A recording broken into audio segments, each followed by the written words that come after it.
Prenons ensemble le livre de Lévitique. On va revenir sur le passage du jour, mais prenons ensemble Lévitique. Lévitique chapitre 17 verset 11. Lévitique chapitre 17 verset 11. Amen. Lévitique, amen. Chapitre 17 verset 11. Amen. Amen. Je peux avoir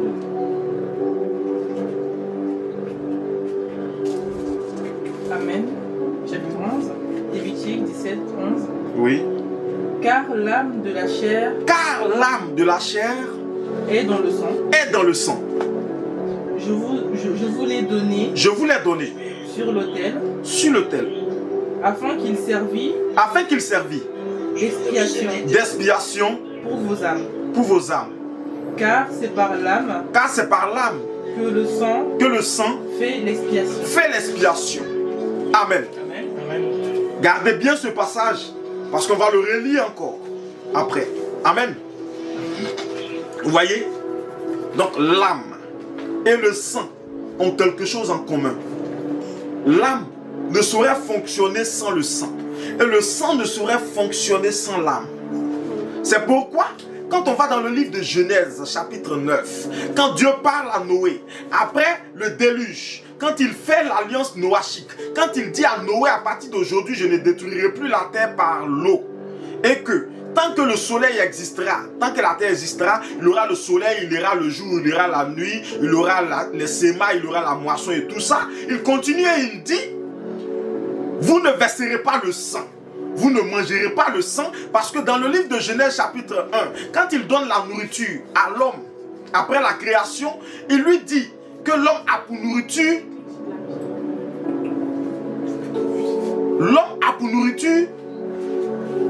les arbres des champs.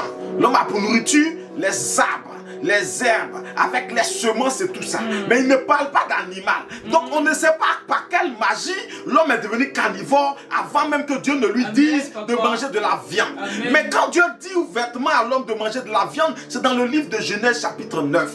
Après l'alliance noachique. C'est là que Dieu donne maintenant officiellement la possibilité, sinon l'ordre à l'homme de manger de la viande. Il dit toute chair sur la terre sera aussi ta nourriture. Mais à une seule condition, tu ne devras pas manger cette chair avec son sang. Parce que le sang, d'accord, est l'âme. Ou encore l'âme se trouve dans le sang. Est-ce que je peux parler à quelqu'un? Donc il y a une connexion entre l'âme et le sang de l'alliance. Nous sommes en train de poser les bases pour que tu comprennes clairement quelque chose de puissant, quelque chose qui fait que tu es chrétien et quelque chose qui fait que ta chrétienté est solide. Amen. Parce qu'aujourd'hui on a tellement de choses, des marabouts qui s'invitent parmi nous et qui distraient les gens vont faire des sacrifices humains ou des sacrifices de sang sans savoir l'importance de la chose. Donc écoute très bien cet enseignement. Je t'invite même à aller le réécouter encore sur YouTube pour que ça te fasse du bien. Est-ce que je parle à quelqu'un ce matin? Parce que Dieu va ouvrir tes yeux sur quelque chose et Dieu va bénir ta vie par ce message. Amen. Amen, papa.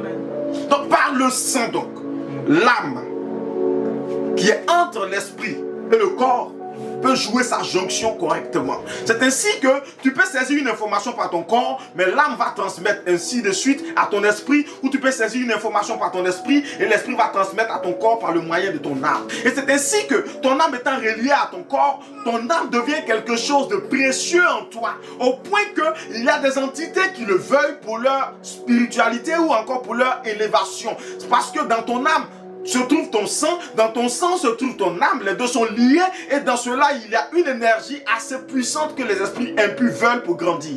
Je peux parler à quelqu'un? Maintenant qu'on avance, on est dans la Bible. Amen.